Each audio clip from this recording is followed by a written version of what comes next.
Hello everyone, this is 19th lecture on Introduction to Quantum Mechanics, and today we are going to discuss another case of one-dimensional potential step problem in which the energy of particle beams or incoming particle beams which is going to encounter the potential step is greater than the potential of the barrier. So let's start. Okay, so ये problem पिछले problem से उल्टा है. Situation वही है. Potential barrier जो है वो स्टेप पोटेंशियल है.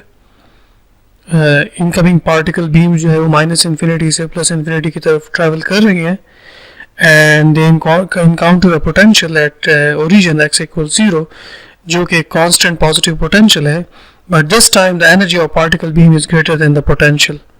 ठीक है. सो जो पोटेंशियल इनकाउंटर कर रहा है वो x इज इक्वल टू 0 से लेके x गोज टू इन्फिनिटी तक पोटेंशियल कांस्टेंट है, बट अगेन क्योंकि एनर्जी जो है पार्टिकल बीम्स की वो पार्टिकल्स बीम की जो एनर्जी है वो पोटेंशियल से ज़्यादा है, तो इस बार सिचुएशन क्या बनती है. पिछले प्रॉब्लम में हमने ये डिस्कस किया था कि whenever your particle beam is encountering step potential such that the potential step has potential greater than the incoming particle beams energy, तो उस वक्त हमने देखा था कि ट्रांसमिशन प्रोबेबिलिटी या ट्रांसमिशन कोएफिशिएंट 0 था, रिफ्लेक्शन मैक्सिमम था जो कि 1 था. बट अब हमें नहीं पता कि what happens whenever a particle beam with energy greater than the potential step is going to encounter this potential.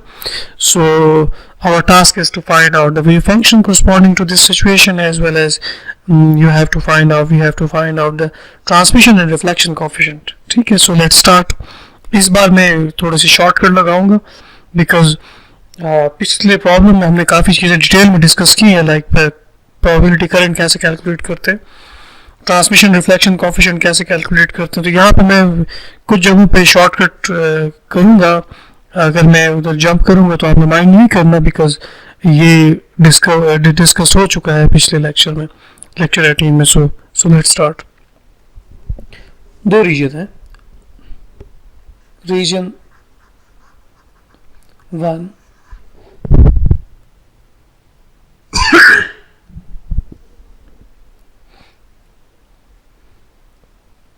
जहाँ पर v 0 है और e इज ग्रेटर देन 0 है. सो e obviously greater than v है. तो इस सिचुएशन में श्रोडिंगर इक्वेशन क्या बनेगी, h cut square over 2m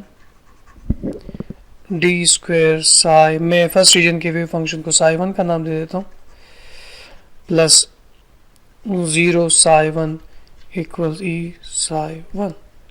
So d square psi 1 dx square minus 2m divided by h cut square जो है into minus e times psi 1 के बराबर होगा. So d square psi 1 divided by dx square plus k1 psi 1. ठीक है. ये wave vector है 2me divide by square square k1 के बराबर है. सही. सो इसके रूट्स जो है वो बनते हैं ऑब्वियसली डी स्क्वायर प्लस, मैं इसको k1 स्क्वायर नाम देता हूँ. So k1 square is equal to 0. So d is equal to plus minus k1 iota.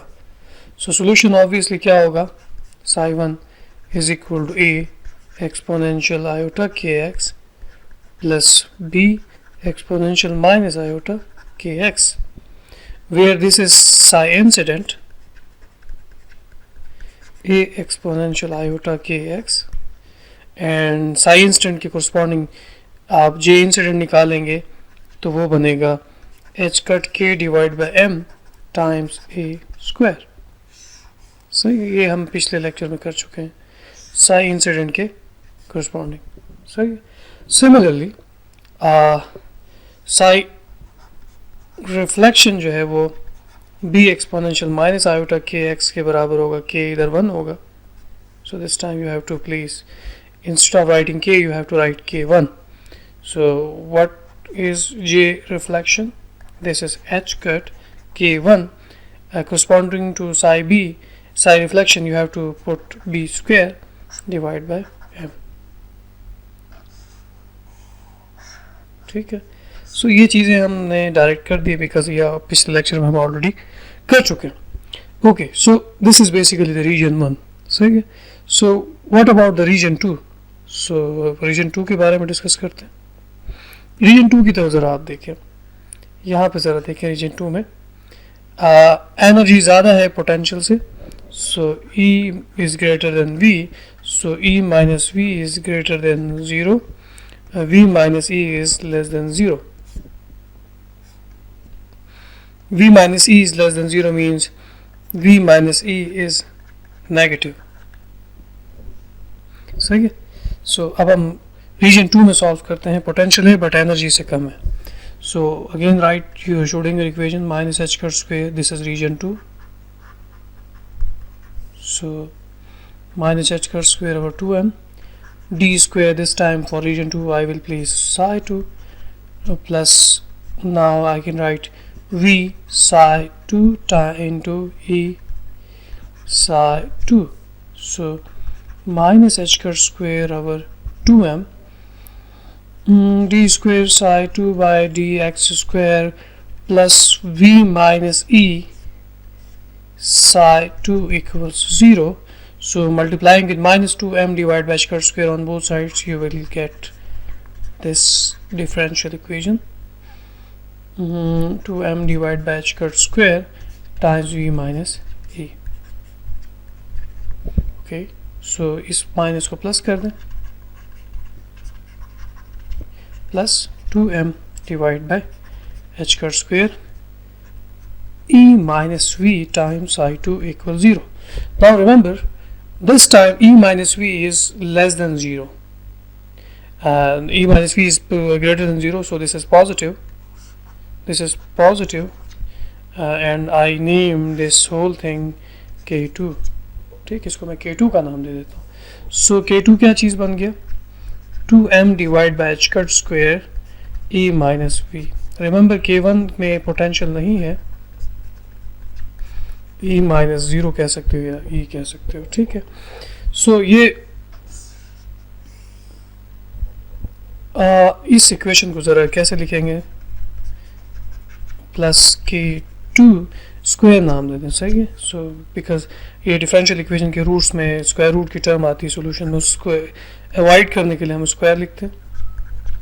So characteristic equation या auxiliary equation becomes d square plus K2 square equals 0, so D is equal to plus minus K2 iota. So the roots are imaginary, then you have to write the oscillatory solution, which is psi 2 equals C exponential iota K2x plus D exponential minus iota K2x. Okay, so remember ये psi 2 है, but एक चीज़ याद रखनी है कि ये वाला part क्या चीज़ है, ये वाला पार्ट क्या चीज़ है? ये ट्रांसमिटेड पार्ट है बेसिकली।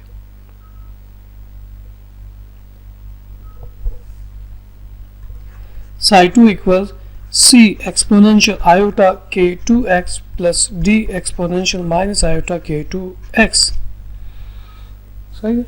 अच्छा, अब रिमेंबर कि psi ट्रांसमिटेड क्या है? C exponential iota Kx. So J transmitted क्या होगा? Obviously h cut K2 divided by m times C square, ठीक है। So ये J transmitted होगा, शॉर्टकट में निकाल दिया मैंने, तो आपको पता है कैसे निकालना है। J transmitted निकल गया। तो अब यहाँ पे देखिए D के साथ प्रॉब्लम है। There is a problem with D. What is this problem? Because your potential is like this. Once your particle being with energy E has gone through this barrier, this x equals 0, it has passed this point, then there is no any other barrier at all. तो ये chance बनता ही नहीं है कि second reason में कोई reflection हो। No reflection means minus iota K2 का मतलब ही यही है, माइनस K2 का मतलब ही यही है कि particle there is some kind of particle or there is a probability of particles to reflect or to move from right to left, but this time there is no potential after transmission. After passing x equals 0, there is no such thing as reflection, so this thing is clear cut 0 because D is 0. So d is 0, so this thing is discarded. ठीक है, ये चीज़ 0 हो गई. So ये चीज़ हमने अब निकाल दी. तो हमने इस प्रॉब्लम का पहला पार्ट सॉल्व कर दिया. अगेन मैं यहाँ पे क्वेश्चन मार्क लिखना भूल गया, सो हमने ये कैलकुलेट कर दिया. सही है. सो मुझे रिजल्ट्स को थोड़ा सा कंपाइल करने दे ताकि मैं आपको आगे चल के फिर ट्रांसमिशन प्रोबेबिलिटी और रिफ्लेक्शन प्रोबेबिलिटीज कैलकुलेट कर सकूं. साई इंसिडेंट जो था वो था a exponential iota k1x. J incident था h cut k divide by m a square. Similarly, psi reflection था b exponential minus iota k1x, this is k1, and so j reflection was h cut k divided by m times b square. And then we, for region 2, we calculated psi transmitted, which was found to be c exponential iota k2x, and therefore j transmission is equal to h cut k divided by m times c square. So ये सारी चीज़ें हमने calculate कर दी हैं. ठीक, अब हमें क्या कैलकुलेट करना है? इन की transmission and reflection probabilities calculate करनी है, तो वो तो आसान है, यहाँ से कर सकते हैं आप. But up till now c is undetermined, a is undetermined and b is undetermined. So you have to calculate these in order to completely find these wave functions. Okay, so in order to find the particular solution to these incident, reflected and transmitted wave functions, you have to calculate the undetermined constants, normalization constants. So before calculating normalization constant, मैं transmission probability आसानी से लिख सकता हूँ, जो in terms of constant लिख सकता हूँ, जो कि transmission probability बनेगा absolute value of j transmission divided by j incident, कि probability current incident कितनी थी और transmit कितनी हुई, और to make it real we are taking absolute values. तो ये बनेगा h cut k divided by m times j transmission is basically c square, j transmission is c square divided by j incident की जगह आपने लिखना है h cut k divided by m times a square. So j transmission probability बड़ी आसानी से हमने निकाल दिया, और ये चीज़ है. ठीक है. Similarly you can calculate the reflection, which is basically j reflection divided by j incident, and to make it real again I am taking absolute value.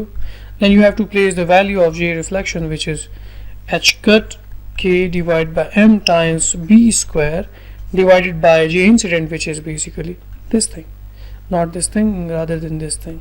So h cut k divided by m times a square. Then you have to take the absolute value in order to make it real.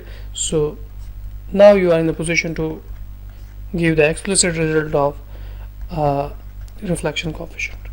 सही, ये चीज़ हो. इस तरह हम transmission और reflection coefficient calculate कर सकते हैं. Now we are going to calculate the explicit form of transmission and reflection coefficient in terms of this their explicit formula. मगर मसला ये है कि C और A B का हमें पता नहीं है. सो हम अब क्या करेंगे? A B C को फाइंड करने की रेसिपी क्या थी? You have to make use of the condition of continuity around the boundary, and the second condition is that the derivatives of the wave function around the boundaries must be continuous. First derivative. So let's find out those derivatives. Okay, so region 1. Region 1 में psi 1 of 0 जो है वो बराबर होगा a exponential iota k1 into 0 plus b exponential minus iota k2 of 0. So psi 1 of 0 जो है वो बराबर है a plus b. सही. सो रीजन 2 में आ जाए. psi 2 of 0 should be equal to c exponential iota k2 x. x की जगह मैंने ये पुट कर दिया. सो psi 2 जो है वो बराबर है c के. So making use of these two forms आप इसको लिख सकते हो, since psi 2 of 0 is equal to psi 1 of 0, so c is equal to a plus b. So so this is one of the result. एक result ये है, सही है। दूसरा रिजल्ट ये है कि not only the wave function around the boundary is zero is the same, rather the first derivative of the wave function evaluated at the boundary around either side of the boundary is the same. So d psi 1 by dx at 0 is equal to iota k1 a times exponential to the power 0 minus iota k1 times b exponential minus iota k0.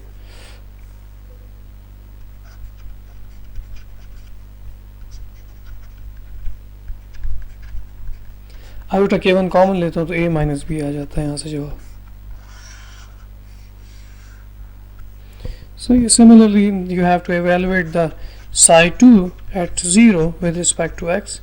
So this would be iota k2 c exponential 0. So this is d psi 2 psi of 0 dx iota k2 c. So these should be equal होना चाहिए।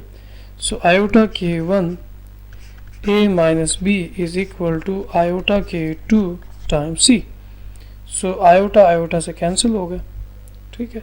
So हमारे पास दो conditions आ गई, a minus b k1 times a minus b और k2 times c। यहाँ पे लिख देता हूँ k1 times a minus b is equal to k2 times c and a plus b is equal to c. So ये दो इन conditions को apply करने के बाद दो इक्वेशंस आ गई। सो अब मैं इसको मज़ीद सिंप्लीफाई करता हूँ।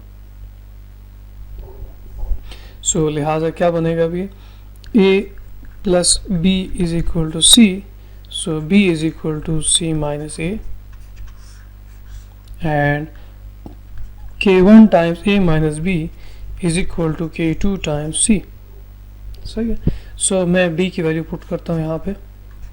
So k1 times a minus b की जगह मैं लिखता हूँ minus c plus c is equal to k2 c। So this will be k1 times 2a is equal to k1 c plus k2 c। So c is equal to k1 plus k2 is equal to 2k1a. So c is equal to 2k1a divided by k1 plus k2, सही है। सो ये चीज़ हो गई, c हमने निकाल दी in terms of this. इसी तरह अब हम लिखेंगे ट्रांसमिशन कोफिशिएंट को। ट्रांसमिशन कोफिशिएंट बराबर आया था जे ट्रांसमिशन जो कि ए स्क्वायर के बराबर था डिवाइडेड बाय इंसिडेंट जो है ट्रांसमिशन जो था वो c था और इंसिडेंट ए स्क्वायर था। सो अब हम लिख सकते हैं c स्क्वायर की जगह ये 2k1 square divided by k1 plus k2 whole square times a square divide by a square. So transmission coefficient मिल गया 2k1 square divide by k1 plus k2 whole square. So ये transmission coefficient, इसका मतलब है इधर transmission होगी। In contrast to the previous example for the one-dimensional potential step in which the energy of incoming particle beam was less than the energy of potential, where we found that the transmission coefficient is clear-cut 0, but this time it is non-zero, means this time there will be transmission. Okay, so this time there will be transmission and पिछले case में reflection थी लेकिन transmission नहीं थी, but इस case में transmission है but we don't know about reflection. So reflection calculate करते हैं। मैं यहीं पे कर देता हूँ रिफ्लेक्शन भी। रिफ्लेक्शन बराबर था, इंसिडेंट कितनी हुई इंसिडेंट कितनी हुई और रिफ्लेक्शन कितनी हुई, बी स्क्वायर ओवर ए स्क्वायर मॉड। सो बी स्क्वायर ओवर ए स्क्वायर निकालने के लिए अब आपको क्या करना पड़ेगा, बजाय यहाँ पे b की वैल्यू पुट करने के आपको a की वैल्यू पुट करनी पड़ेगी ताकि b को a की टर्म में लिख सकें। जैसे हमने c को a की टर्म में लिखा है, in the same way you have to write b in terms of a. So let's write. Before erasing this, I am going to preserve this solution transmission 2k1 square divided by k1 plus k2. So t is equal to 2k1 square a divided by k1 plus k2 whole square. सही, so k1 plus k2 whole square. अब मैं इसको erase कर देता हूँ और इसको erase करने के बजाय मैं यहाँ से पार्शियली इरेज करता हूँ ताकि हमारी एफर्ट बच जाए।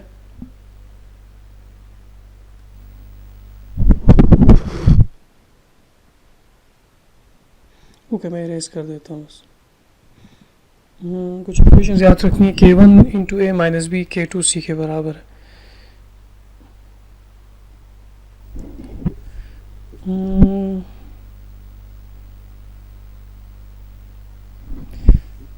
k1 into a minus b is equal to k2c and a plus b is equal to c, and this time you have to write the value of c.